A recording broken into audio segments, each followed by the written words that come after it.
when were we taught it as kids? Like, here are your 6 core emotions.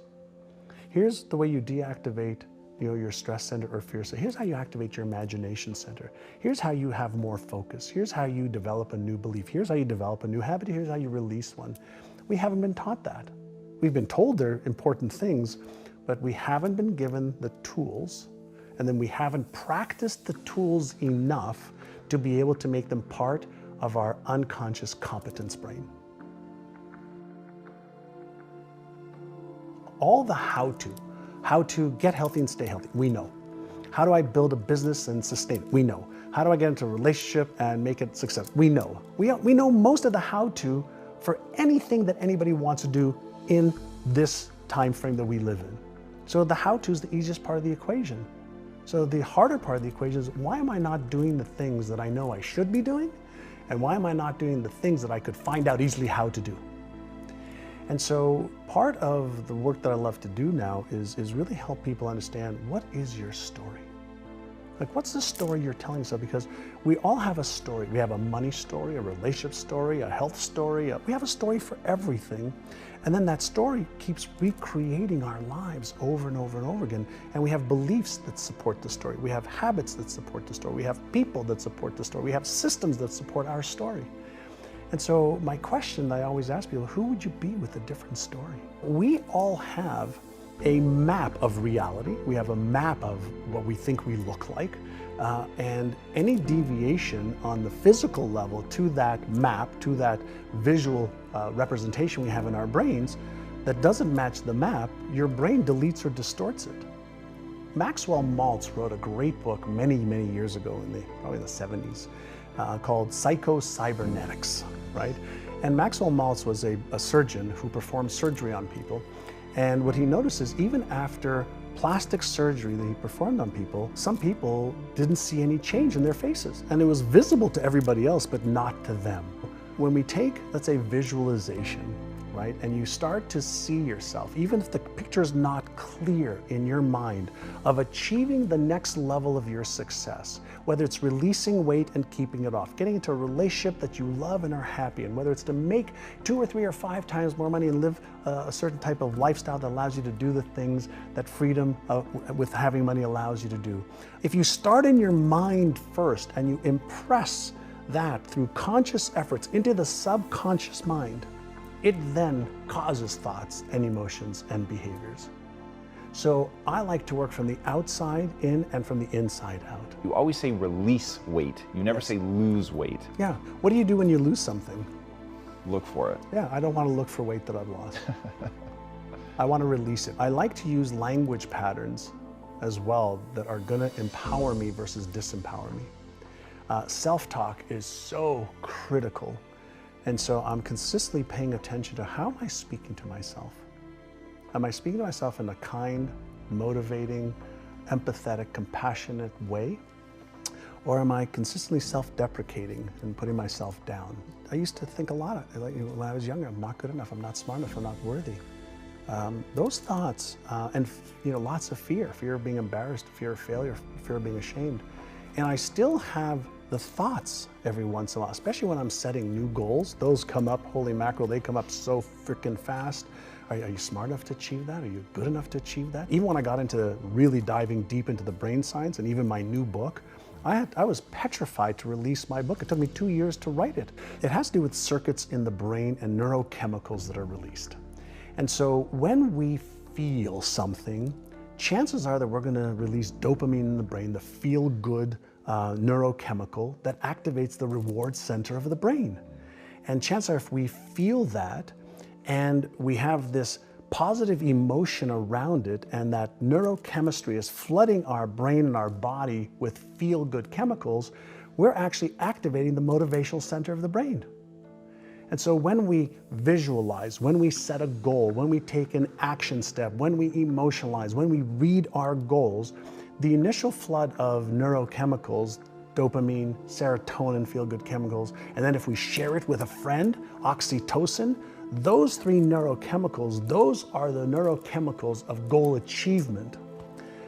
But then there's the other side of it, the other circuits of fear, of stress, where norepinephrine, cortisol, or epinephrine, the stress hormones can be released as well. But I understand what the emotion of fear is. It's a subconscious trigger that causes this feeling that I don't like. And it's a go signal for me, not a stop signal for me. Fear is an emotion. Emotions are all triggered at the subconscious level. They release neurochemicals that causes a feeling. We are consciously aware of feelings that are triggered at the subconscious level. The feeling is the end point of the human experience in the physical body. And so when you have something in your brain that a neural network says, well, what if this book comes out and you fail? What if it's not good enough? What is scientifically not correct? What if, what if, what if? My brain's going to process that the same way as your brain and everybody else's brain, because everybody's brain's the same. The mechanism of how the brain works, it's Einstein's brain, Hitler's brain, Genghis Khan's brain, Tom Bilyeu's brain, John Assaraf's brain, all the same functionality. So if you understand the mechanics of what's supposed to happen, then you say, okay, great, when I feel this, then what am I going to do? So I like to use an analogy of a car. You're driving a car and you're talking to a friend of yours and a light pops up on the dash. You don't take a hammer and hit a light. It's a signal, something's happening in the engine, in the trunk, in the tires, something's happening. Emotions and feelings aren't positive or negative. They're empowering or disempowering to varying degrees if you don't understand them. And so if you think about fear, right? How does a firefighter go into a burning building when there's this enormous adrenaline and epinephrine, that could stop most people dead in their tracks? They learn, here's the feeling, it's normal. Do you have the knowledge and the skills and the preparation to deal with this in a safe way? Go. If you don't, now you retreat. So we have this phenomenal brain, right? It's genius abilities. We can't figure out how to replicate it anywhere with billions of dollars, but we are getting some of the user's manual now. So when you feel fear, what should you do? So if you have this unpleasant, anxious, fearful emotion, energy in motion, right? And it's unpleasant and the brakes have gone on. If you just take 6 deep breaths in through your nose, out through your mouth like you're breathing through a straw, you will deactivate the stress response center, which means blood is going to go back to the left prefrontal cortex. The Einstein part of the brain can actually think through this problem, because what happens when the stress response center is activated, blood goes away from that into the fear response, so you have epinephrine, cortisol, adrenaline to be able to get you out of the situation. It's part of our instinctual brain, part of the reptilian brain. The first part of the brain that was developed was that, then the mammalian brain, the limbic system, then the neocortex, the thinking brain. So when our brain has this signal of, oh my God, you might get hurt, you might lose this, you might get in trouble, you might be embarrassed, ashamed, ridiculed, judged, etc., that part of the brain is going to get activated. So if you take 6 deep breaths first, calm down, calm the circuits first, then do exercise number 2 is called AYA, A-I-A. The first A is for awareness. What am I thinking right now? What am I feeling right now? What am I sensing right now? What is my behavior right now? So you thoughts, feelings, sensations, awareness of behavior. What's my intention right now? That's the I. Well, my intention is to move forward. I want to do this. Great. What's one very small action step that you can take? Now, the reason you want to take one small action step is one small action step your brain can handle. If it's one small step towards it, the threat response goes away. But if you focus on the end game right away, you're going to get that rush and that instant trigger of the fear response, stress response. So the first thing you want to do is learn how to manage your mindset and what you focus on. Learn how to manage your emotions, because they drive your behavior more than anything else. Because we move away from pain and we move towards pleasure, but we move away from pain 1,000 times faster. And pain wires in the brain faster for survival mechanisms. So purely from a neuroscience perspective, just understanding self, once you understand, oh, okay, this feeling is normal, okay, what should I do? Take 6 calm the circuits, Aya, and now you can start being progressive and make progress towards what you want. Now, while you're in the, what am I thinking, feeling, it's a chance to be aware. And the biggest gift we have as human beings is our awareness. Because awareness is what gives you choice, and choice is what gives you freedom. Most people are living their lives in a reactive state, automatic reactive state, because of these set points that we start talking about. So we're in this repetitive cycle over and over and over and over. We react to the same things, we behave the same way, we eat the same foods, we dress the same way, just to maintain that homeostasis and comfort zones. What is a belief? I mean, think about what is a belief? And let's go to, again, I just like to go to the neuroscience field, because it's just my passion now.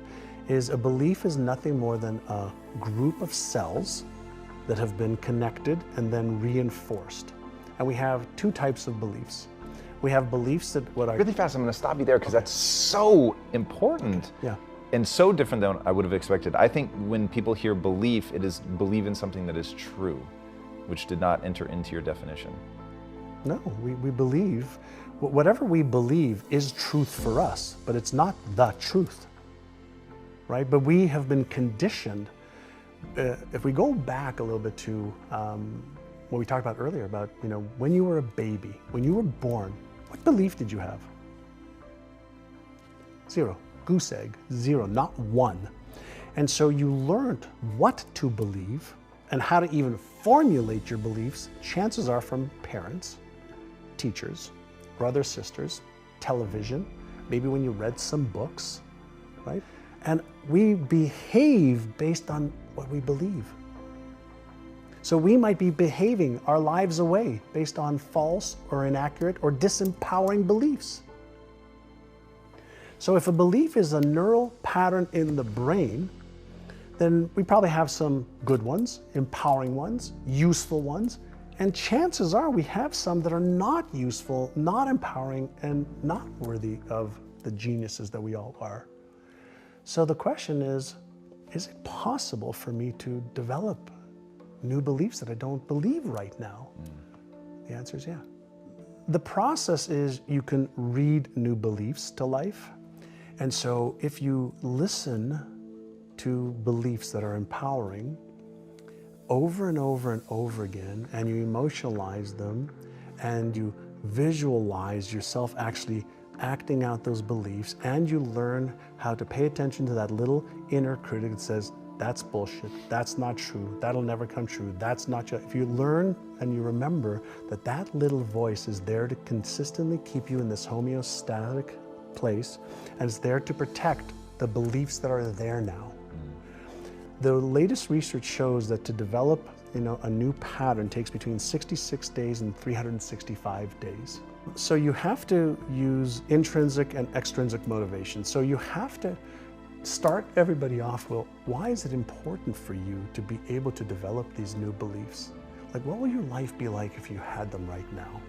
What would your family life be like? You have to give them a benefit that's greater than the switch cost.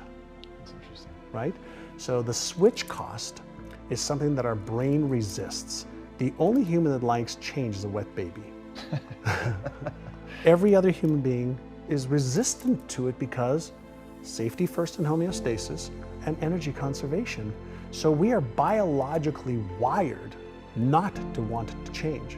So we have to deliberately coax the brain into motivational reasons, emotional reasons. You have to have intrinsic reason, why must you do this? And so you can use pain as a frame as well. So if you don't, then are you okay with your life being like this at this age in 5 years, in 10 years, in 20 years? And if you're okay with that, then you're not a candidate for change. But if you're committed to letting go of the old so you can create the new, and you create motivations every day, that's where the power is. Remember earlier, progress, not perfection. So anybody can do 1 minute or 10 seconds. So if you can start to formulate a habit, a daily habit, a weekly habit, it doesn't matter how long it is. If you can create that space in your brain that on this day, at this time, this is what I do, and you do that repeatedly, that becomes a habit. And it takes those 66 days or so for a simple habit that you have to consciously do to then the habit doing you. And that's why they say we are all creatures of habit, because habits run themselves. Their subconscious programs just run themselves. Most people don't take the time to become aware, what are my empowering habits? What are my disempowering habits? And then the next question is, well, how do I release this one? And how do I strengthen this one or create a whole new one? And what we're looking to do is build empowering habits that then run their course.